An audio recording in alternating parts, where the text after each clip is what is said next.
അസ്സലാമു അലൈക്കും. ബഹുമാനപ്പെട്ട സംസ്ഥയുടെ നേതാക്കന്മാർ, അതിൻ്റെ മറ്റ് സംഘടനകളുടെ സാരഥികൾ, സംസ്ഥയുടെ പ്രവർത്തകന്മാർ, അതുപോലെ അതിൻ്റെ വിദ്യാഭ്യാസ സംവിധാനത്തിൻ്റെ അതിൻ്റെ ഗുണകാംക്ഷികൾ, അല്ലാഹു സുബ്ഹാനഹു വ തആല നാം എല്ലാവരെയും അവൻ്റെ സ്വാലിഹീങ്ങളായ അടിമകളിൽ പെടുത്തി തരട്ടെ. വളരെ ശ്രദ്ധേയമായ കാലോചിതമായ കാലഘട്ടത്തിൻ്റെ അടയാളമായ ഒരു സംവിധാനമാണ് ബഹുമാനപ്പെട്ട സമസ്ത കേരള ജമിയത്തുൽ ഉലമായുടെ കീഴിൽ പ്രാവർത്തികമാക്കിക്കൊണ്ടിരിക്കുന്നത്. അതിൽ വിജയിച്ചവർക്കുള്ള സർട്ടിഫിക്കറ്റുകളാണ് ഇവിടെ വിതരണം ചെയ്യപ്പെട്ടിരിക്കുന്നത്. ഇത് ഇസ്ലാമിൻ്റെ ആവിർഭാവകാലം മുതൽ തന്നെ പരിശുദ്ധ ദീനുൽ ഇസ്ലാമിനെ പഠിക്കാനും അത് പകർന്നു കൊടുക്കാനും പ്രിയപ്പെട്ട സ്വഹാബിയാത്തുകൾക്ക് അള്ളാഹുവിൻ്റെ റസൂൽ വലിയ സൗകര്യം ചെയ്തു കൊടുത്തിട്ടുണ്ട്.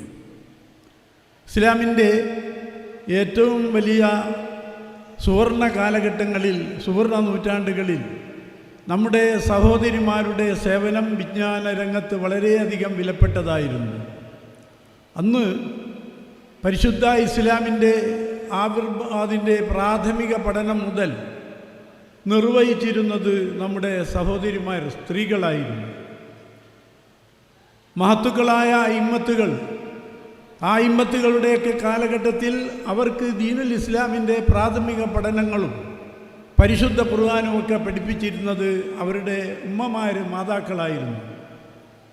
അയിമ്മത്തുകളുടെ ചരിത്രം വായിച്ചാൽ ഇമാം ഷാഫി, ഹനഫി, ഹംബലി, മാലിക്കി, അതേപോലെ നവവി, റാഫി, ഗസാലി തുടങ്ങിയ നൂറുകണക്കിലുള്ളതായ അയിമ്മത്തുകളുടെ, പണ്ഡിതന്മാരുടെ, അതായത് ഇമാമികളുടെ ജീവചരിത്രത്തിൽ വായിക്കുന്നത് അവിടെ തുടങ്ങുന്നത് തന്നെ ഈ അയിമ്മത്തുകളൊക്കെ 5 വയസ്സിലോ 4 വയസ്സിലോ 5 വയസ്സിലോ 6 വയസ്സിലോ 7 വയസ്സിലോ അതിൻ്റെ അപ്പുറം പോയവർ കുറവാണ്.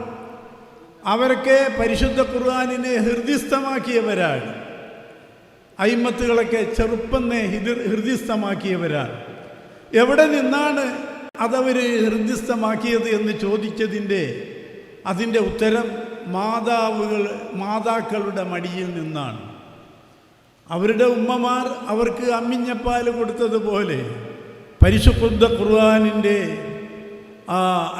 അധ്യാപനങ്ങളും പരിശുദ്ധ ഖുർആനിൻ്റെ ഖിറാഅത്തും അതിൻ്റെ ഹിഫ്ളുമൊക്കെ പണ്ട് കാലത്ത് സുവർണ കാലഘട്ടങ്ങളിൽ നമ്മുടെ സഹോദരിമാരായിരുന്നു അവരുടെ മക്കൾക്ക് നൽകിയത് എന്ന് ചരിത്ര താളുകളിൽ രേഖപ്പെട്ട് കിടക്കുന്നുണ്ട്. അങ്ങനെ ഒരുപാട് കാലം സുവർണ കാലഘട്ടങ്ങളിൽ നമ്മുടെ സഹോദരിമാരുടെ സാന്നിധ്യം, അവർ 100% ഇസ്ലാമിക വേഷത്തോടെ, ഇസ്ലാമിക സമ്പ്രദായത്തോടെ ഇങ്ങനെ പരിശുദ്ധ ദീനുൽ ഇസ്ലാമിൻ്റെ വിജ്ഞാനത്തിൻ്റെ വിതരണത്തിനും അതിൻ്റെ പരിപോഷണത്തിനും വേണ്ടി പ്രവർത്തിച്ചു എന്ന് ചരിത്ര താളുകൾ പറയുകയാണ്. അങ്ങനെ ഒരു യുഗങ്ങൾ കഴിഞ്ഞുപോയി. പിന്നീട് ഇടക്കാലത്ത് ആ കാര്യത്തിൽ പ്രത്യേകിച്ച് നമ്മളുടെ നാടുകളിലൊക്കെ പിന്നോക്കം പോയി. ബഹുമാനപ്പെട്ട സമസ്ത കേരള ജമിയത്തുൽ ഉലമ ആ കാര്യം മനസ്സിലാക്കിയും കൊണ്ട് ഒരു വിപ്ലവാത്മകമായ പ്രവർത്തനമാണ് ബഹുമാനപ്പെട്ട സമസ്ത ഈ സ്ത്രീകൾക്ക് ഈ ഫാദില തുടങ്ങി, അതേപോലെ അതിൻ്റെ പുതിയ കോഴ്സായ ഈ നമ്മുടെ പുതിയ കോഴ്സ് അതുപോലെ തന്നെ പുരുഷന്മാർക്കും സ്ത്രീകൾക്കും എല്ലാം കൊടുക്കുന്ന വിദ്യാഭ്യാസത്തിലൂടെയൊക്കെ വലിയ കുതിച്ചുചാട്ടം മഹത്തായ നമ്മുടെ നമ്മുടെ ഈ ബഹുമാനപ്പെട്ട സമസ്ത കേരള ജമിയത്തുൽ ഉലമ അതിൽ വളരെയധികം വിപ്ലവാത്മകമായ പ്രവർത്തനങ്ങൾ കാഴ്ചവെച്ചിരിക്കുകയാണ്. അതിൻ്റെ ഫലമാണ് നമ്മൾ ഇവിടെ കണ്ടുകൊണ്ടിരിക്കുന്നത്. അങ്ങനെ 100 കണക്കിൽ സ്ത്രീകൾ വലിയ പണ്ഡിതകളാവുകയാണ്. അങ്ങനെ നാം പരിശുദ്ധ ഇസ്ലാമിൻ്റെ ആവിർഭ കാലഘട്ടത്തെക്കുറിച്ച് അറിയാനും മനസ്സിലാക്കാനും അവരൊക്കെ അവരിൽ നിന്നുണ്ടാകുന്നതായ മക്കൾക്ക് ഈ യഥാർത്ഥത്തിൽ ഇവിടെ സമുദായം, സമൂഹം എന്ന് പറയുന്നതിൻ്റെയൊക്കെ ഉറവിടം ഭാര്യ ഭർത്താക്കന്മാരുടെ ജീവിതമാണല്ലോ.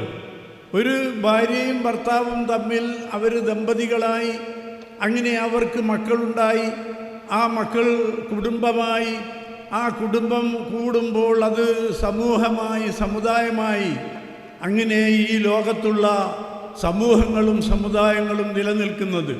ആദം നബിയും ഹവ്വാ റളിയല്ലാഹു അൻഹയും ഭാര്യ ഭർത്താക്കന്മാരായി സ്വർഗത്തിൽ വെച്ച് അങ്ങനെ ഭൂമിയിൽ ആ കുടുംബവും സമുദായവും സമൂഹവും നിലനിൽക്കാൻ വേണ്ടി അള്ളാഹു ഭൂമിയിലേക്ക് പറഞ്ഞയച്ചു.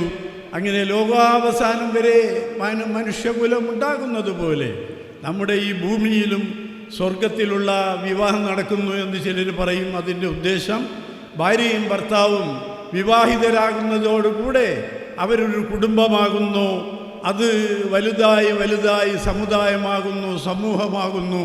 അതും ആദം നബിയും ഹവ്വായുടെയും ജീവിതത്തിൻ്റെ ഒരു പ്രതീകമാണ് എന്ന് ബഹുമാനപ്പെട്ട പണ്ഡിതന്മാർ വിവരിച്ചിട്ടുണ്ട്.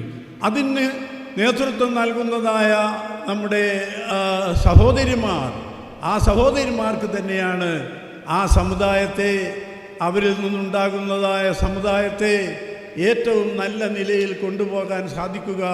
അതിന് അവർക്ക് വിജ്ഞാനമുണ്ടാകണം. അതാണ് ബഹുമാനപ്പെട്ട സമസ്ത ചെയ്തുകൊണ്ടിരിക്കുന്നത്. അത് വിജയിപ്പിക്കേണ്ടതും അതിനു വേണ്ടി നാം അങ്ങേയറ്റം സഹകരിക്കേണ്ടതും വളരെ അനിവാര്യമാണെന്ന് മാത്രം പറഞ്ഞു നിങ്ങൾക്കെല്ലാവർക്കും നന്ദി പറഞ്ഞുകൊണ്ട് സർവ്വാശംസകളും നേർന്നുകൊണ്ട് ഞാൻ എൻ്റെ വാക്കുകൾ ഉപസംഹരിക്കുന്നു.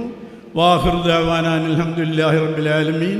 അസ്സലാമു അലൈക്കും വറഹ്മത്തുള്ളാഹി വബറകാതുഹു.